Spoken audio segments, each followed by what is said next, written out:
সুনীল গগৈ কোনে হত্যা কৰিলে সুনীল গগৈ হত্যাক লৈ এতিয়া ৰাজ্যজুৰি প্ৰতিক্ৰিয়াৰ সৃষ্টি হৈছে কি কাৰণে দুৰ্বৃত্তই সুনীল গগৈ হত্যা কৰিলে কি কাৰণে টুকুৰা টুকুৰ কৰিলে সুনীল গগৈ শৰীৰ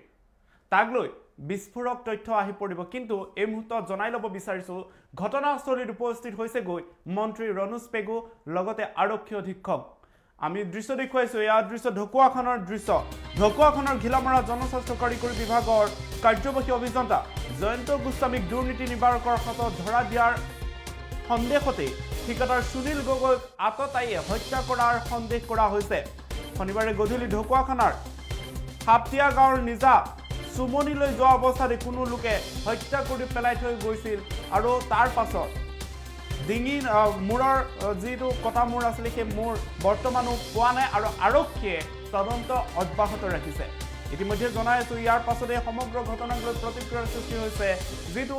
ঘটনাক লৈ সকলো হতচকিত হৈ পৰিছে ঢকুৱাখনৰ ঘিলামৰা জনস্বাস্থ্য কাৰিকৰী বিভাগৰ অভিযন্তা জয়ন্ত গোস্বামীক দুৰ্নীতি নিবাৰক শাখাৰ হাতত গতাই দিয়াৰ সন্দেহতে দুৰ্বৃত্তই হত্যা কৰা বুলি অভিযোগ উত্থাপিত হৈছে বা সন্দেহ কৰা হৈছে ইয়াৰ মাজতে এতিয়া প্ৰশ্ন উঠিছে সুনীল গগৈ ঠিকাদাৰ সুনীল গগৈ কোনে হত্যা কৰিলে তাক লৈ ডাঙৰ প্ৰশ্ন আৰু এই মুহূৰ্তত মন্ত্ৰী ৰনোজ পেগু ঘটনাস্থলীত উপস্থিত হৈছে গৈ আৰু সেই মন্তব্য শুনাই ল'ব বিচাৰিছো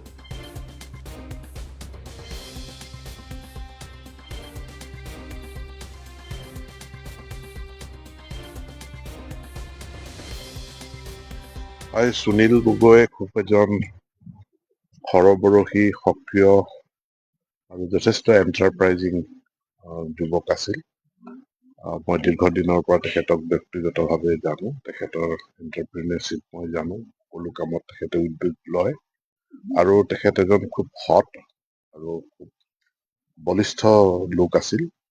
গতিকে তেখেতৰ এই শোকাবহ ঘটনাটো মই ৰাতিপুৱা অৱগত হৈছো অপৰাধীয়ে খুব পৰিকল্পিতভাৱে তেখেতক হত্যা কৰিছে মই ৰাতিপুৱা ডিজিপিৰ লগত কথা পাতিছো আৰু এতিয়া CID ব্ৰাঞ্চৰ মানুহ গুৱাহাটীৰ পৰা আহি আছে তেওঁলোকে সোনকালে দুপৰীয়া মানত তেওঁলোকে পাই যাব IGP নিজে আহি আছে গতিকে পুলিচৰ এটা উচিত তদন্ত কৰিব আৰু মই ভাবো যে পুলিচে অপৰাধীক সোনকালে কৰায়ত্ব কৰিব কোনো বাচি যাব চব তেখেতৰ লগততো ইয়াত ব্যক্তিগতভাৱে কাৰো লগত তেখেতৰ কোনো তেনেকুৱা মনোমালিন্য আখেজ বা তেখেত বিজেপিটো সক্ৰিয় আছিল ইয়াতো আমি তেওঁলোকৰ কাৰো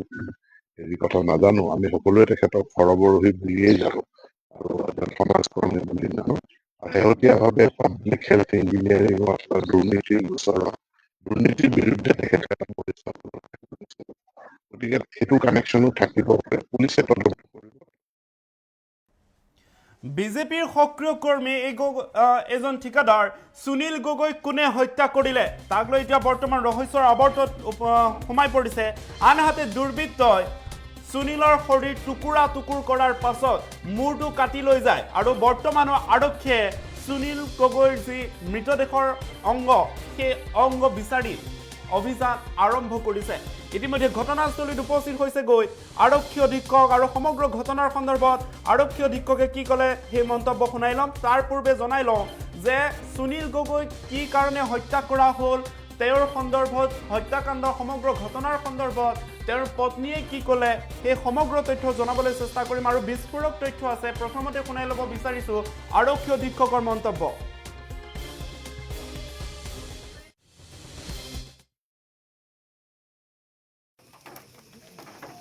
क्या हुआ कैसे हुआ वो पता चल रहा है एंड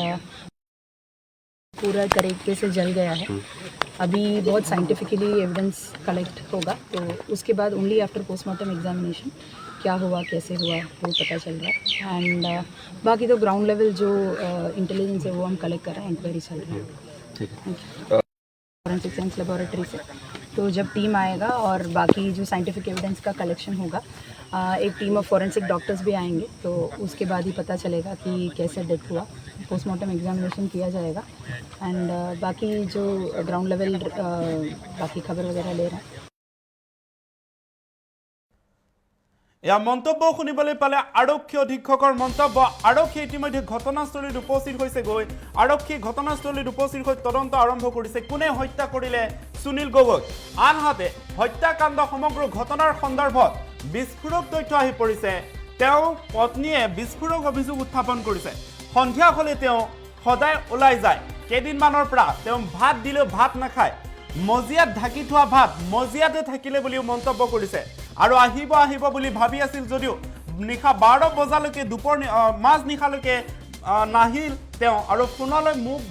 ফোন যোগে মোলৈ বিভিন্ন ভাবুকি আহিছিল বিভিন্ন সময়ত আৰু তাক ভালকৈ থাকিবলৈ ক'বলৈ কৈছিলে দুৰ্বৃত্তই এজনে গুগামুখৰ পৰা ফোন কৰিছিলে বুলি বিস্ফোৰক স্বীকাৰোক্তি প্ৰদান কৰিছে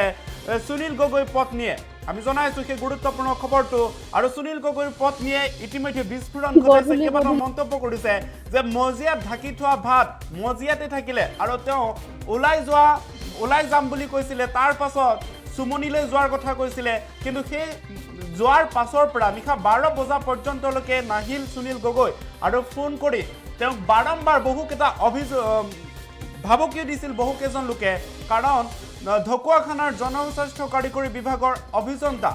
জয়ন্ত গোস্বামীক দুৰ্নীতি নিবাৰক শাখাৰ হাতত ধৰা দিয়াত সহায় কৰিছিল এজন সুনীল গগৈ আৰু সুনীল গগৈ এই ধৰা দিয়াৰ অভিযোগতে আততায়ীয়ে হত্যা কৰাৰ সন্দেহ কৰা হৈছে আৰু এই সন্দৰ্ভত ইতিমধ্যে সুনীল গগৈৰ পত্নীয়ে কেইবাটাও বিস্ফোৰণ ঘটাইছে আৰু তেওঁ কি মন্তব্য কৰিছিলে সেই মন্তব্য শুনাই ল'ব বিচাৰিছো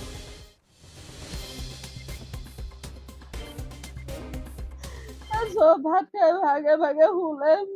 বিচনাতে মোবাইলটো চাইছো আনুকালে নিচিনাকে আহিব বুলি ভাবি মই মোবাইলটো চাইছো নাই অহা মই অকণমান চিলমিলকে টোপনি পটককে চক খাইছো মই চক খাই চাইছো বিচনাত মানুহ নাই তাৰপৰা ইখন বিচনাত শুই থাকিলে নি বুলি চাইছো তাতো মানুহ নাই তাৰ ল'ৰাটো ইয়াত শুই আছিলে মই ইয়ালৈ ফোন লগাইছো মানুহ দেউতা এতিয়ালৈকে অহা নাই সি উঠি ফোন বনালে বৰ্তাকৰ পুতেকলৈ ফোন কৰিলে দেচোন দাদা আমাৰ দেউতা এতিয়ালৈকে অহা নাই সি আহিলে মই ক'লো ঘৰ নিজৰ বৰ্তাকো আছিলে বৰ্তাকো জগাই দেগে যা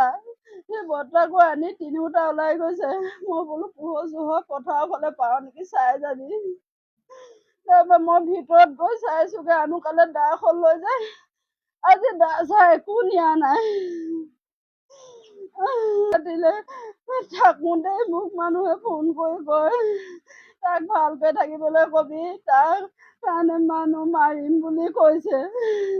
মই গুৱাহাটীত থাকোঁতে তেওঁক কোৱা নাই এইবোৰ কথা গুৱাহাটীৰ পৰা অহাৰ পিছত কৈছোঁ যে তোমাৰ ওপৰত মানুহে এনেকৈ প্ৰতিশোধ লৈ আছে তুমি ভালদৰে থাকিবা ওলাই কোনে মোক কি কৰিব মইতো একো বেয়া কাম কৰা নাই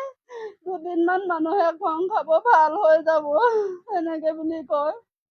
মোক বুকুখনত কঁপনিটো সেইদিনাৰ পৰা আছে যেতিয়াবা মানুহে মোক ফোন কৰি কয় সেইদিনাৰ পৰা মই ভালকৈ খাব নোৱাৰোঁ শুব নোৱাৰোঁ তেওঁ যদিও মোক আশ্বাস দিয়ে মই অনুভৱ কৰোঁ তেওঁ যে কিবা এটা মনত ভয় আছে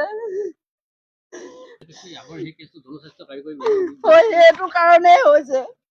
তাৰ কাৰণে ভাবুকিটো আহিছে তেওঁৰ কাৰণে সেইটো কাৰণে মোক জনাইছে